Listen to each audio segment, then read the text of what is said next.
पल ये मेरा पीछा कर रही है। मैं रसोई में रहूं या बाथरूम में या फिर अपने बेडरूम में, ये हर जगह मुझे नजर आ रही है। राहुल, मेरे लिए इस बर्थडे पर क्या लाने वाले हो? बताओ क्या लेना चाहती हो? राहुल, मुझे लबूबू डॉल चाहिए। तुम्हें पता है कितनी ट्रेंडिंग है ये आजकल। मैं हमेशा उसे अपने पास संभाल कर रखूंगी, बिल्कुल तुम्हारे दिल की तरह। Come on Aditi, teddy doll chocolates, मैं ऊब गया इन सबसे। ग्रो अप यार। राहुल तो इतना कहकर चला गया था, लेकिन अदिति, उसका दिल तो टूट सा गया था। आज 12 सितंबर की रात थी, यानी कि अदिति के जन्मदिन की रात। रात के ठीक 12 बजे अदिति के घर की बेल बजी। जब अदिति ने दरवाजा खोला तो उसे बाहर कोई नजर नहीं आया, बस एक गिफ्ट पेपर में लिपटा हुआ तोहफा वहां दिखाई दे रहा था। ओह, तो ये प्लान था तुम्हारा। मिस्टर राहुल, जाओ, अब मैं भी नहीं लेने वाली तुम्हारा गिफ्ट। बहुत स्टाइल दिखा रहे थे ना। अदिति ने बिना गिफ्ट उठाए दरवाजा बंद कर दिया। कुछ मिनट के बाद फिर से डोर बेल रिंग हुई। अदिति ने दरवाजा खोला तो उसे फिर से दरवाजे पर कोई नजर नहीं आया। राहुल, आई नो तुम यहीं हो, सामने क्यों नहीं आ रहे? अदिति राहुल को कई बार आवाज लगाती है, लेकिन उसे कोई जवाब नहीं मिलता।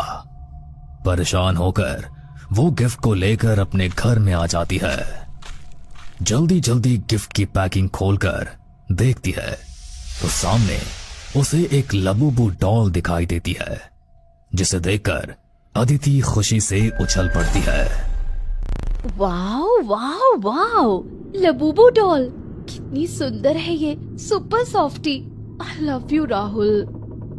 अपने अजीब नाम की तरह ये डॉल दिखने में भी बाकी क्यूट डॉल से काफी अलग थी। सफेद रंग की मुलायम फर से लिपटी इस डॉल की बड़ी बड़ी रहस्यमयी सी आंखें थी, जो मानो सामने वालों की आंखों में ही झांकती हुई महसूस हो रही थी। डॉल के चेहरे पर एक बड़ी चौड़ी सी हंसी थी, जो उसे बाकी डॉल से काफी अलग और रहस्यमय बना रही थी। पहले राहुल को फोन पर थैंक यू बोल देती हूँ, कितना कुछ सुना दिया था उसे। अदिति अपना फोन उठाती है तो देखती है कि उसमें तो बैटरी ही नहीं है। अरे, अभी कुछ देर पहले ही तो मैंने इसे फुल चार्ज किया था, लेकिन ये तो स्विच ऑफ होकर पड़ा हुआ है। चलो कोई बात नहीं, फिर से चार्जिंग में लगा देती हूँ। तभी मैं सोचूं कि आज पहली बार रात के 12 बजे राहुल ने मुझे फोन करके बर्थडे विश नहीं किया, बस दरवाजे पर ही गिफ्ट रख कर भाग गया। अदिति ने अपना फोन चार्जिंग में लगाया और बिस्तर पर आंखें बंद करके लेट गई।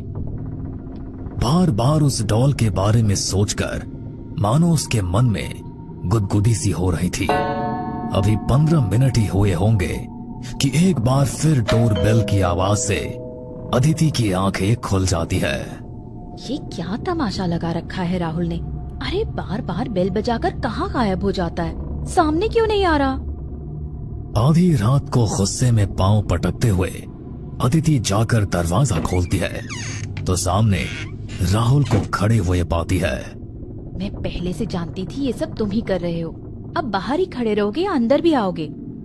राहुल का हाथ पकड़कर अदिति उसे घर के अंदर ले जाती है।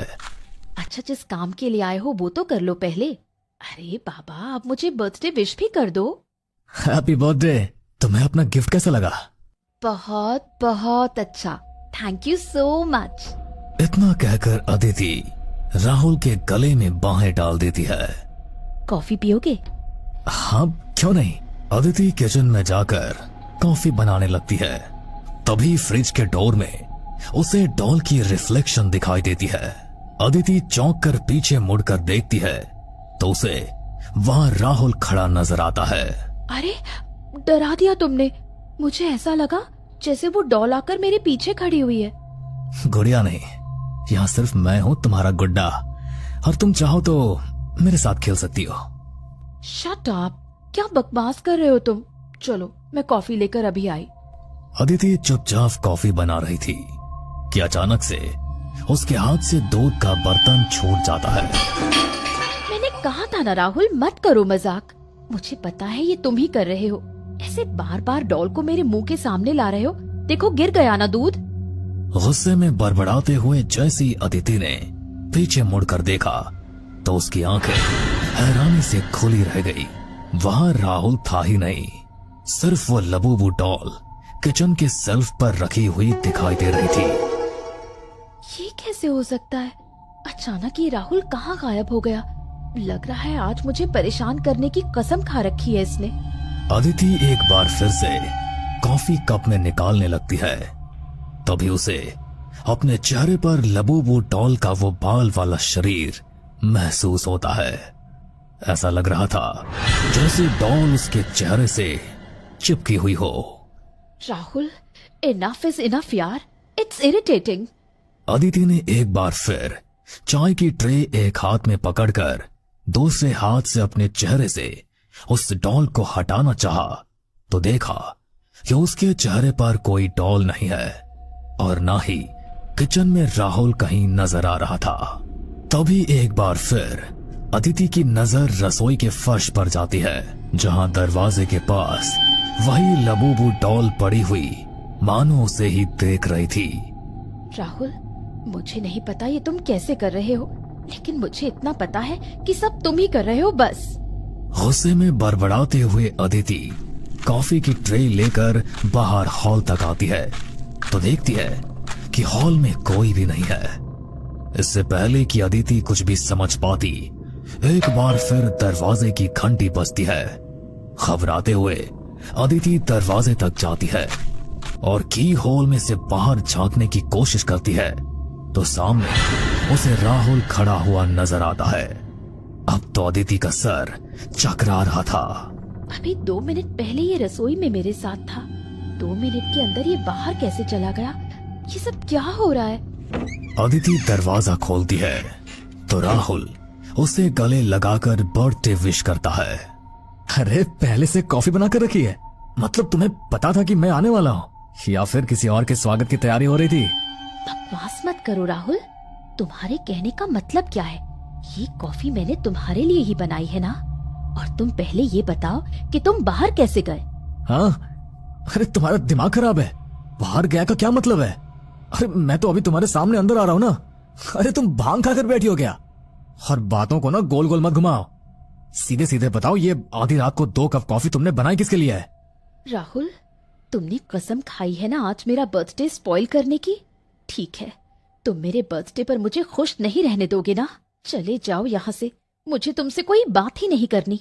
बस बहुत हो गया तुम्हारा नाटक यार, परेशान हो गई हूँ मैं, अब और बर्दाश्त नहीं होगा। 1 मिनट, आखिर तुम्हें हुआ क्या है? अरे ऐसा क्या कर दिया मैंने जो तुम इस तरह से बात कर रही हो? अरे तुम नाराज थी तो मैंने सोचा कि तुम्हें जाकर खुद से बर्थडे विश कर दूंगा तो शायद तुम खुश हो जाओगे, लेकिन यहाँ तो कुछ और ही सीन चल रहा है। राहुल, मेरा सर फट जाएगा अब। तुमने पहले मुझे गिफ्ट भेजा, फिर तुम खुद अंदर आए।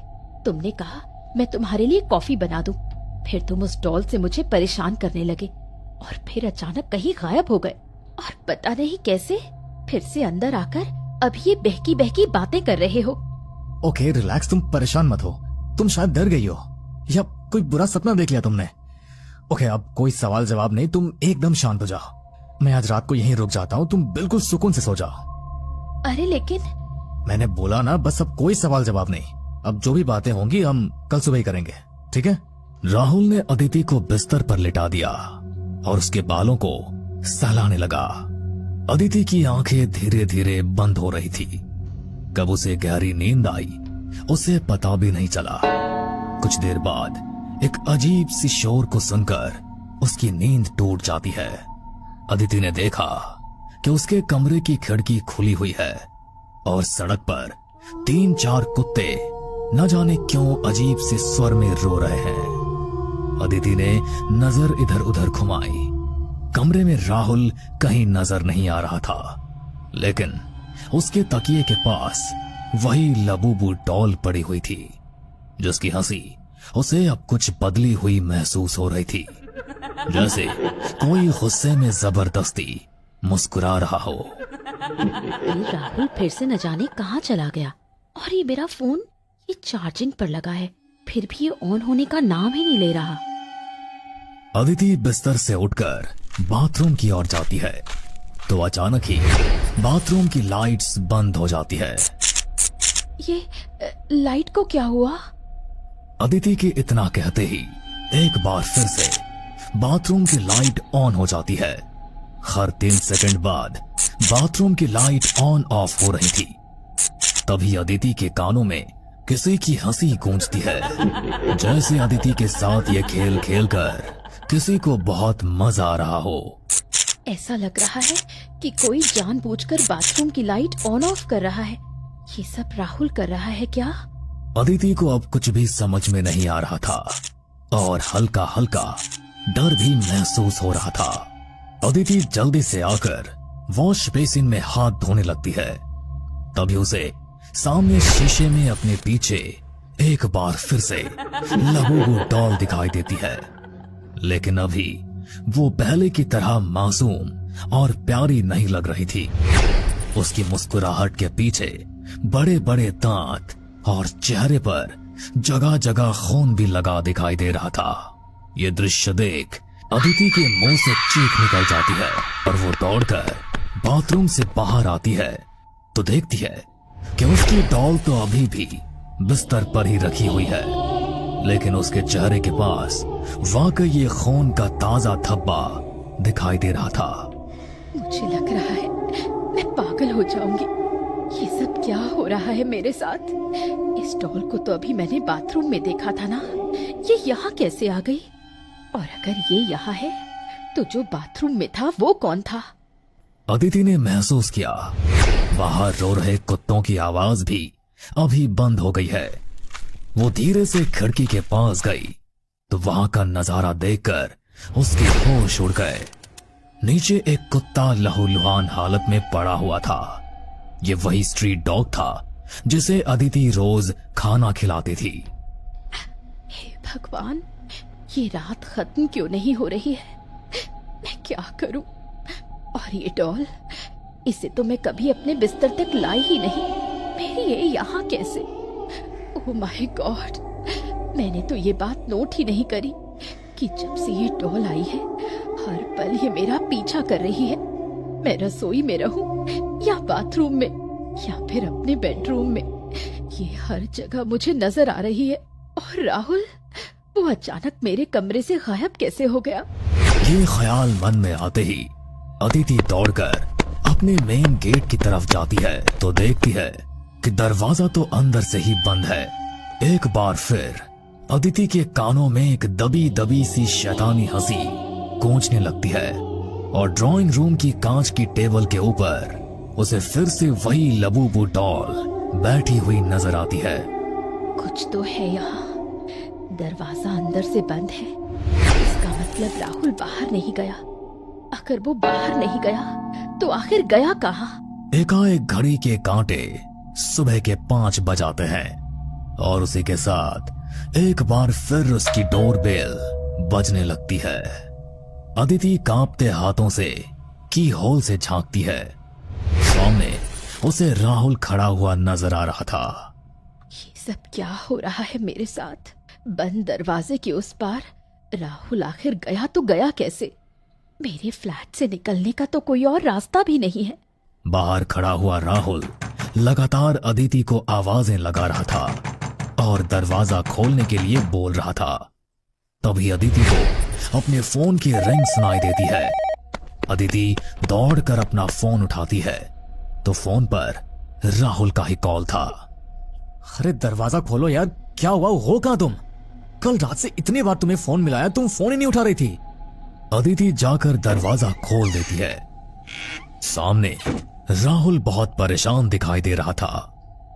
तुम तो रात को मेरे साथ मेरे ही फ्लैट पर सोए थे ना, अचानक से रात में गायब कैसे हो गए? और सबसे पहले ये बताओ कि मेरे फ्लैट का दरवाजा तो अंदर से बंद था, तुम बाहर कैसे गए? क्या बकवास कर रही हो? मैं और तुम्हारे फ्लैट पर था। मैं कब आया? अरे मैं तो अभी 5 मिनट पहले आया। तबीयत ठीक है ना तुम्हारी? तुम कल रात को मेरे लिए सरप्राइज गिफ्ट लेकर आए थे, फिर उसके 5 मिनट बाद तुमने फिर से बेल बजाई। मैं कॉफी बनाने गई अदिति ने एक एक करके सारी घटनाएं राहुल को बता दी थी। अब भी यही कहोगे कि तुम रात को यहाँ नहीं आए थे? मेरा यकीन करो अदिति, मैंने तुम्हें कोई गिफ्ट नहीं दिया। मैं तुमसे मिलने भी नहीं आया और ना ही मैंने तुम्हें कॉफी बनाने के लिए कहा और ना तुम्हारे पास सोया। और जब मैं तुम्हारे पास था ही नहीं तो मेरे जाने का तो सवाल ही नहीं उठता। मैंने रात को 12 बजे तुम्हें बर्थडे विश करने के लिए फोन मिलाया था, लेकिन तुम मेरा फोन ही नहीं उठा रही थी। मुझे लगा तुम शायद नाराज हो मुझसे। बार बार फोन करने पर भी जब तुमने कॉल नहीं लिया तो मुझे घबराहट सी होने लगी। किसी तरह टेंशन में रात बिताई और सुबह होते ही दौड़ते हुए तुम्हारे फ्लैट पर तुम्हें देखने आया हूं कि तुम ठीक हो कि नहीं, और तुम मुझे ये सब कहानी सुना रही हो। अगर तुमने वाकई मुझे कोई गिफ्ट नहीं दिया था तो ये डॉल मेरे पास कैसे आई? I can't believe it. Aditi, ये सब नॉर्मल नहीं है यार। मुझे लग रहा है इस गुड़िया में कुछ है। इसे उठाकर बाहर फेंको। अदिति पहले से बहुत डरी हुई थी, इसलिए वो डॉल को उठाकर लाती है और शराब छिड़ककर उसमें आग लगा देती है।